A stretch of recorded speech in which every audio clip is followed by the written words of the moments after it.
చైనాపై భారత్ యొక్క trade war చూసాం. అలాగే మీరు చూసారనుకోండి, అమెరికా చైనాతో ఒక యుద్ధము చేసే అవకాశం, ముఖ్యంగా ట్రేడ్ వార్ చేసే అవకాశం మీకు బాగా కనిపిస్తుంది. అంటే ఈసారి వెరైటీ ఏమిటి అంటే మీకు ఒంటరి పోరాటం కాదండి. ఈ G7 దేశాలు అంటే ప్రపంచంలో ద మోస్ట్ పవర్ఫుల్ కంట్రీస్ అని చెప్పుకొని, అంటే ముందు ఇది G8 కానీ రష్యా వాళ్ళను వీళ్ళు తీసివేశారు. దాంతో G7 నేషన్స్ అంటే మీకు అమెరికా, యూకే, ఫ్రాన్స్, అలాగే Canada, Japan, Italy, Germany. So 7 powerful countries, 7 powerful economy. So వీళ్ళు ఏం చేశారు అంటే ఇవాళ చైనా మీద యుద్ధము ప్రకటించారు. సో ఇందులో గొప్ప విషయం ఏంటంటే ఇటలీ ప్రధానమంత్రి మెలోని ఈవిడ భారత్ని కూడా కలుపుకోవాలి, భారత ప్రధాని మోదీ గారికి మనము ఒక ఇన్విటేషన్ ఇవ్వాలి అని ఈవిడ ఒక ప్రపోజల్ పెట్టారు.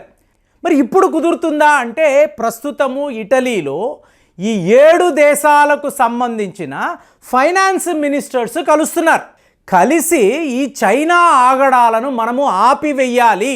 సో నెక్స్ట్ లెవెల్లో ఏంటి, ఈ G7 నేషన్స్కి సంబంధించిన హెడ్స్ అంటే ప్రెసిడెంట్లు, ప్రధానమంత్రులు, అందులో మోదీ గారు కూడా రావాలి అని చెప్పి ఈవిడ ఒక ప్రపోజల్ పెట్టారు. సో ఇప్పుడు చైనాని వీళ్ళు ఎందుకు టార్గెట్ చేస్తున్నారు అంటే చైనా యొక్క ఆర్థిక పరిస్థితి మనకు తెలుసు. వాడు ఏం మాట్లాడుతున్నాడు, మాది సర్వీస్ ప్రొవైడింగ్ కంట్రీ, మేము గూడ్స్ అమ్మే దేశము కాదు.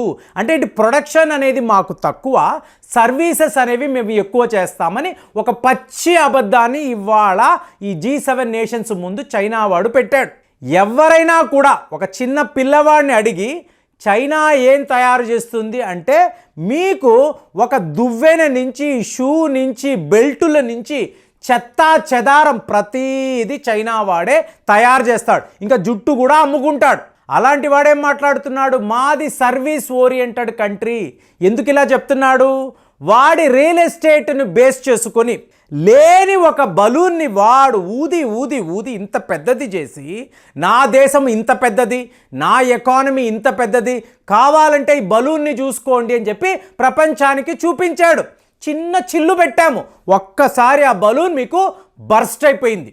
ఇవాళ దాన్ని పెట్టుకొని ఏం మాట్లాడుతున్నాడు, 57% చైనా ఎకానమీ అనేది సర్వీస్ మీద ఆధారపడి ఉంటుంది. అంటే ఏంటి, రియల్ ఎస్టేట్ రంగము. రియల్ ఎస్టేట్ రంగంలో ప్రొడక్షన్ ఉండదు కదండి, మీరు ఓన్లీ కన్స్ట్రక్షనే చేస్తారు, మ్యానుఫ్యాక్చరింగ్ యూనిట్స్ అనేవి ఉండవు. కానీ ఈ మ్యానుఫ్యాక్చరింగ్ యూనిట్స్కి సంబంధించిన ఈ కంపెనీలంతా కూడా రియల్ ఎస్టేట్ మీదే ఆధారపడి ఉంటాయి. ఈ అబద్ధాన్ని G7 నేషన్స్ ముందు చైనా వాడు పెట్టాడు. దాంతో ఇప్పుడు అమెరికా లాంటి వాళ్ళు ఏంటంటే ముందు చైనాను ఆపాలి. చైనాను ఆపకపోతే మన దేశాలు G7 కంట్రీస్ చాలా పెద్ద ఆర్థిక మాంద్యములో, ఒక పెద్ద ఎకనామిక్ క్రైసిస్లో పడిపోతాము. ఎందుకండి, చైనా వాడేంటి అంతలాగా వీళ్ళ మీద దాడులు చేసి, దండయాత్ర చేసి, నానా యాతనలు పెడతాడా అంటే అలా కాదండి. ఇవాళ చైనా వాడు ఏం చేస్తున్నాడో మీకు అర్థమైతే, అంటే చూడండి 2004లో భారత్లో ఏం జరిగిందో అదే ఇవాళ 20 ఏళ్ల తర్వాత ఈ G7 కంట్రీస్లో జరగడము మనం గమనించవచ్చు. ఎటు చూసినా కూడా చైనా బజార్లు.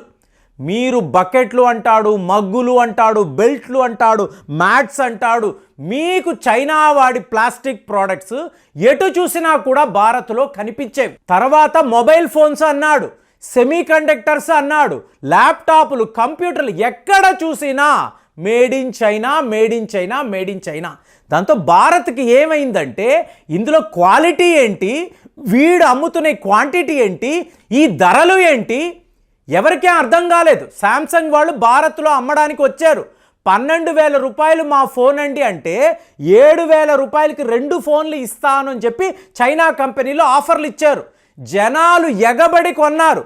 ఇవాళ ఏమైంది, చైనా యొక్క ప్రోడక్ట్స్ లేకుండా భారతదేశము లేదు అనే ఒక పరిస్థితిని వాడు క్రియేట్ చేశాడు. ప్రజలు అంతలాగా ఈరోజు కూడా మేడ్ ఇన్ చైనాను ఇష్టపడ్డారు. అదే G7 నేషన్స్ని మీరు గమనించారు అనుకోండి, ఇదే ప్రాబ్లం. ఇది ఎలా చెప్పాలంటే భారత్లో ఒక సాంప్రదాయం ఉందండి, మా పిల్లల కోసరము మేము కొద్దిగా బ్యాంకు బ్యాలెన్స్, ఒక మంచి ఇల్లు, వాళ్ళ అవసరాలు తీర్చడానికి, అంటే భవిష్యత్తులో వాళ్ళ అవసరాల కోసము ఒక మంచి పెట్టుబడి, ఇది ప్రతి ఒక్క తల్లి తండ్రి ఆలోచిస్తారు. కానీ అమెరికాలోనూ G7 నేషన్స్లో ఏమయ్యాయంటే ఇవాళ మన దగ్గర ఏదైతే ఉందో ఎంజాయ్ చేద్దాం, అప్పులు చేద్దాం, క్రెడిట్ కార్డులు వాడదాం, మన ఇష్టానుసారం ఏది ఇష్టం ఉంటే అది కొందాం. నెక్స్ట్ జనరేషన్కి ఏమిటి అంటే ఏమీ లేదు, పెద్ద జీరో. ఎటు చూసినా కూడా అప్పులు. అమెరికా వాడు ప్రింటింగ్ మిషన్ ఎకానమీని రన్ చేస్తున్నాడు. ప్రింటింగ్ మిషన్ ఎకానమీ అంటే ఏంటండి? మీకు అక్కడ ఎక్స్పోర్ట్స్ అనేవి ఉండవు, ఇంపోర్ట్స్ మాత్రం చైనా నుంచి డంప్ అయిపోతూ ఉంటుంది. డంపింగ్ ఎకానమీ అని చెప్తున్నారు. చైనా తన అవసరాలకు మించి, ప్రపంచ అవసరాలకు మించి గూడ్స్ తయారు చేయడము, ఈ దేశాలకు పంపించి వేయడం చీప్ రేట్స్లో, చీప్ ప్రోడక్ట్స్. దాంతో మీరు పేమెంట్ చేయాలి కదా. సో G7 నేషన్స్ పేమెంట్స్ చేస్తున్నారు. ఫైనల్గా ఇవాళ కూర్చున్నప్పుడు ఏంటి అంటే మన దగ్గర ఎక్కడా కూడా ఎక్స్పోర్ట్స్ అనేవి లేవు. చైనా నుంచి ఇంపోర్ట్స్ మాత్రం 2 3 పెరగడంతో మనకు అప్పులే మిగిలేయి. మన దగ్గర డబ్బులు లేవు, అప్పులు మాత్రం విపరీతంగా పెరగడంతో ఇది ఎలా చెప్పాలి అంటే ఇప్పుడు చూడండి, మీకు డిసెంబర్ నెల ఈ కాంగ్రెస్ గవర్నమెంట్, తెలంగాణలో కాంగ్రెస్ గవర్నమెంట్ వాళ్ళు ఏం చెప్పారు? 6,71,000 కోట్లు ఈ ముందు ఉన్న ఈ తెలంగాణ గవర్నమెంట్ అంటే బీఆర్ఎస్ వాళ్ళు ఎటు చూసినా కూడా అప్పులు క్రియేట్ చేసేసి వెళ్ళిపోయారు. ఒకప్పుడు ఎంత? 72,000 కోట్లు మాత్రమే, అంటే 10 వీళ్ళు అప్పులు పెంచారు.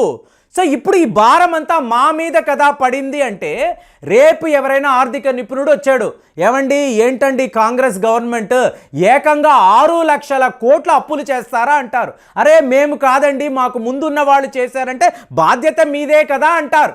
అలాంటి ఒక పరిస్థితి G7 నేషన్స్కి అంతా కూడా ఇవాళ ఉండడంతో వీళ్ళు ఇవాళ అలర్ట్ అయిపోయారు. దీనికంతా కారణము ఎవరు అంటే చైనానే. చైనా ఇలా డంపింగ్ ఎకానమీని మన దేశాలలో క్రియేట్ చేశారు. ఇవాళ ఈ చైనాను ఆపాలి, వీళ్ళ యొక్క టారిఫ్ మీద చాలా ఎక్కువ ట్యాక్సులు వెయ్యాలి, భయపడి వాళ్ళు ఇక వాళ్ళ గూడ్స్ని మన దేశాలకు పంపించడాన్ని ఆపుతారు. ఈ రివిల్షన్ అంతా ఎప్పుడండి? భారత్ ఇచ్చిన స్టాటిస్టిక్స్. మనము ఇలాంటి ఒక ఇబ్బందిని 2003 2004 నుంచి ప్రాక్టికల్గా చూసాం. 2015-16 వరకు చైనా వాడి యొక్క ఆటలో మనము కూరుకుపోయాం. మనకు అర్థం కాలేదు. ప్రజలు అడుగుతున్నారు, మనము తెప్పిస్తున్నాము, వాడుతున్నాం, కానీ మన దగ్గర ఉండే ఎక్స్పోర్ట్స్ పూర్తిగా పడిపోవడము, చైనా నుంచి వచ్చే ఆ దిగుమతులు మాత్రం విపరీతంగా పెరిగిపోవడము, ఇలాగ ట్రేడ్ డెఫిసిట్ అనేది మనకు చాలా ఎక్కువ. సిమిలర్ సిట్యువేషనే G7 నేషన్స్కి కూడా ఉండడంతో అందరూ కూడా అలర్ట్ అయిపోయారు. బాబాయ్ చైనా అనేది ఇంత ప్రమాదమా, వీడు ఇంతలాగా గూడ్స్ మన దేశాలకు ఎందుకు పంపిస్తున్నాడు, ముందు వాడిని ఆపండి, చైనా కంపెనీలను ఆపండి. వాడికేంటి ప్రాబ్లమ్? అక్కడ మీకు క్యారెట్ అండ్ స్టిక్ స్ట్రాటజీ అంటారు. క్యారెట్ అంటే ఎకానమీ, స్టిక్ అంటే వాడి మిలిటరీ పవర్. ఇవాళ క్యారెట్ లేదు, క్యారెట్ కుళ్ళిపోయింది అనుకోండి, ఎకానమీ కుళ్ళిపోయింది అనుకోండి, అక్కడ ఉద్యోగాలు ఉండవు, ఫ్యాక్టరీలు రన్ అవ్వవు, వాడు చాలా పెద్ద ఇబ్బందుల్లో పడిపోతాడు, ప్రజలు తిరగబడే అవకాశం ఉంటుంది. కాబట్టి ఆ క్యారెట్ని కాపాడడానికి, క్యారెట్ ద్వారా మిలిటరీని కాపాడడానికి మీరు ఇష్టానుసారం విదేశాల్లో మన ప్రోడక్ట్స్ని డంప్ చేయండి అని చెప్పి చైనా ఒక కొత్త రకమైన స్ట్రాటజీని వర్కౌట్ చేశాడు. ఇవాళ ఈ G7 నేషన్స్ రియలైజ్ అయ్యారు. మనమైతే ఎప్పుడో రియలైజ్ అయిపోయాము. కాబట్టే మోదీ గారు మీరు ఇటలీ రండి, ఈ మీటింగ్లో పాలు పంచుకోండి, మీ సలహాలు మాకు ఇవ్వండి అని చెప్పి ఇటలీ ప్రధానమంత్రి మెలోని అడగడము, ఈయన కూడా ఎస్ నేను వస్తానని చెప్పడము, వీళ్ళ మధ్య ఉండే ఫ్రెండ్షిప్కి మళ్ళీ ఇది ఒక కొత్త ఆధారము. మరి మీరు చెప్పండి, చైనా అంత ప్రమాదకరమైన దేశమా? కామెంట్స్లో రాయండి. మళ్ళీ వచ్చే వీడియోలో కలుద్దాం. జై హింద్.